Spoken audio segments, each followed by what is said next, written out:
Bonjour et bienvenue à tout le monde. Je vais vous donner 3 raisons pour lesquelles Petronpay doit relancer ses activités très prochainement. Peut-être pas dans les jours à venir, mais dans les semaines ou les mois à venir. Bien, avant de poursuivre cette vidéo, j'aimerais d'abord vous demander de vous abonner, commenter, toucher le petit pouce bleu pour donner de la visibilité à cette page. Cette page qui va changer de nom dans les prochains jours pour devenir Rai Trading. Car comme annoncé depuis le départ sur cette page, je vais publier chaque samedi une vidéo sur la formation gratuite en trading. Et si depuis je n'ai pas encore commencé, c'est tout simplement parce que je suis en train de préparer un contenu de qualité, un contenu adapté à nos besoins. Car comme vous le savez bien, chaque investisseur investit en fonction de son besoin. Nous, en tant qu'Africains, nous ne devons pas investir comme les Américains ou comme les Européens. Nous devons avoir notre style, notre forme d'investissement. Donc, sans plus tarder, comme les Marseillais, allons droit au but. Entamons directement le sujet de la vidéo du jour. Comme je le disais déjà en introduction, Petronpay est prêt à relancer l'activité. Petronpay est obligé même de lancer l'activité. Nous allons comprendre les 3 raisons que j'ai énumérées pour lesquelles cette entreprise doit relancer l'activité. Peut-être pas dans les jours, peut-être pas très vite. Mais certainement, Petronpay doit relancer l'activité car pour elle, c'est un gros manque à gagner. Un très gros manque à gagner. Elle est obligée de relancer l'activité. Comme vous le savez vous-même, depuis la création du Petron, depuis même avant la création du Petron, Petronpay ne payait plus ses investisseurs. Et d'après quelques recherches et quelques analyses, je me suis rendu compte, en fait, j'ai trouvé 3 points qui m'ont poussé inévitablement à croire que l'entreprise Petronpay doit recommencer tout comme au début, c'est-à-dire à payer les investisseurs en Bitcoin sans condition comme au début, ou du moins avec une condition telle que minimum 25 $ ou 30 $, bref, je ne sais pas, mais avec une condition un peu plus simpliste que les conditions que nous avons actuellement. Car comme vous le savez bien, actuellement la condition pour faire un retrait en Bitcoin, il faut faire du 100% en une semaine. Ça, on a déjà fait une vidéo sur ça. Donc, il faut parrainer jusqu'à obtenir 100% de votre investissement pour espérer un retrait en Bitcoin. Donc, le premier point pour lequel l'entreprise est obligée de relancer son activité, c'est que l'entreprise elle-même ne reçoit plus de Bitcoin. Tout simplement parce que les investisseurs ne lui font plus confiance. Les investisseurs sont devenus réticents et l'entreprise est obligée de redonner confiance aux investisseurs en ouvrant cela, en permettant aux investisseurs désormais de recevoir leurs gains normalement comme au départ, les 300% sur 10 mois. Le deuxième point est certainement le point le plus important, car ce point fait partie du plan initial de cette société. Il s'agit en fait de patienter de telle sorte que la majorité des comptes des investisseurs atteignent les 300%. Car comme vous le savez, lorsque vous avez atteint 300%, votre compte se bloque. Pas de retrait, pas d'upgrade. Et l'unique solution en ce moment-là, c'est de réactiver votre baril. Et en ce moment, vous ne pouvez pas réactiver ce baril. La société est obligée de permettre les paiements en Bitcoin pour que vous réactivez ce baril.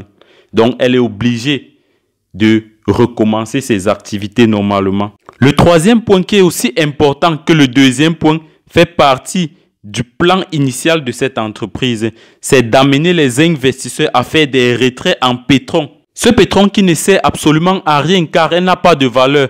Donc vous comprenez bien que c'est une façon pour l'entreprise de vous amener à vider votre capital. Et lorsqu'elle va réactiver, lorsqu'elle va relancer ses activités, vous allez courir et réactiver vos barils. Car cette entreprise, à travers des communiqués mensongers, amène les investisseurs à vider leur capital. Nous avons assisté au premier mensonge où l'entreprise nous dit que le pétron est arrivé à 24 000. Les gens se sont empressés pour vite faire les retraits. Et ce n'était pas vrai, rien n'est arrivé. Le pétron n'avait jamais traversé les 5 000. Et l'un des mensonges, et bien sûr le dernier en date, est celui qui nous dit que désormais on achète le pétron au prix actuel. Donc, on ne doit plus acheter le pétron à 5 000, mais au prix actuel sur les plateformes d'échange. Et lorsque vous faites un retrait, vous vous rendez compte que l'entreprise vous vend le pétron à 3 000 et non au prix actuel, ou non au prix des plateformes. Là, je vais vous montrer la vidéo où j'ai démontré cela. C'est ma dernière vidéo. Je vais mettre ça juste là en haut. Vous allez cliquer, allez voir. Lorsque vous faites un retrait, on vous vend le pétron en fait à 3 000. Même si le pétron c'est 300 $, 200 $, l'entreprise vous vend le pétron à 3 000. Je vais remettre la vidéo là en haut, vous allez aller voir. Donc, ces différents mensonges, c'est pour amener les investisseurs à vider leur capital. De telle sorte que lorsque les activités vont reprendre, chacun doit acheter les bitcoins et réinvestir à nouveau. Donc, c'est-à-dire que votre ancien capital ne servira plus à rien. Vous serez obligé d'acheter les bitcoins et remettre dans l'entreprise.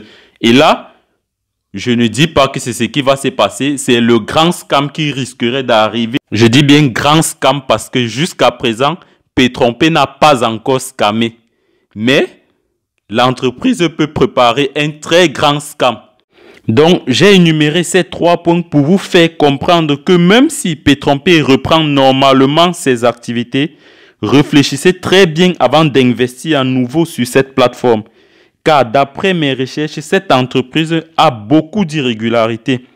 Il s'avère que ce sont les Africains qui sont derrière cette entreprise. Je dis bien, ils savaient. Et ces personnes qui se cachent derrière cette entreprise utilisent juste Johnny Grand pour le marketing, car c'est l'image de Johnny Grand qui est devant. Et ce Johnny Grand n'a aucun compte professionnel en dehors de son compte Instagram. Instagram, c'est pas professionnel. Et pour une entreprise qui compte plus de 7 millions d'investisseurs, un CEO sans compte professionnel, ça amène vraiment à réfléchir. Ça amène à se poser des questions sur une telle entreprise qui promet 300% de gains sur 10 mois. Et je vais encore aller plus loin en vous disant que d'après les recherches que j'ai eues, Pétrompé est sur la liste noire de la FINMA. La FINMA, en fait, c'est l'autorité fédérale de surveillance des marchés financiers. Et encore une question qui nous amène vraiment à réfléchir. L'entreprise Pétrompé nous dit qu'elle négocie les produits pétroliers. Mais personne ne connaît l'un de ses partenaires. Nous ne connaissons pas ses partenaires. La société ne parle jamais de ses partenaires. Et ce qui est le plus choquant, c'est qu'une fois de plus, l'Afrique est la principale cible de ces investisseurs qui vendent le rêve. Car s'étant rendu compte qu'en Afrique, il y a peu de connaissances en termes d'investissement et d'éducation financière. Et moi, mon combat, c'est d'amener la lumière à mon niveau, à ce continent. J'ai décidé de partager ce que j'ai pu recevoir pendant plus de 10 ans d'études dans le domaine de la finance. Et c'est dans ce sens que chaque samedi, je vais poster une vidéo de formation gratuite en trading sur Rai Trading. Et Rai Trading, en fait, n'est pas une nouvelle page. C'est cette même page. Je vais juste changer le nom en semaine. Donc, il n'y a pas de nouvelle page. C'est la même page. On va juste quitter de Rai l'analyste à Rai Trading. Donc, abonnez-vous pour ne rien rater sur cette page et activez aussi la cloche de notification pour être alerté sur les prochaines publications. Merci et à bientôt.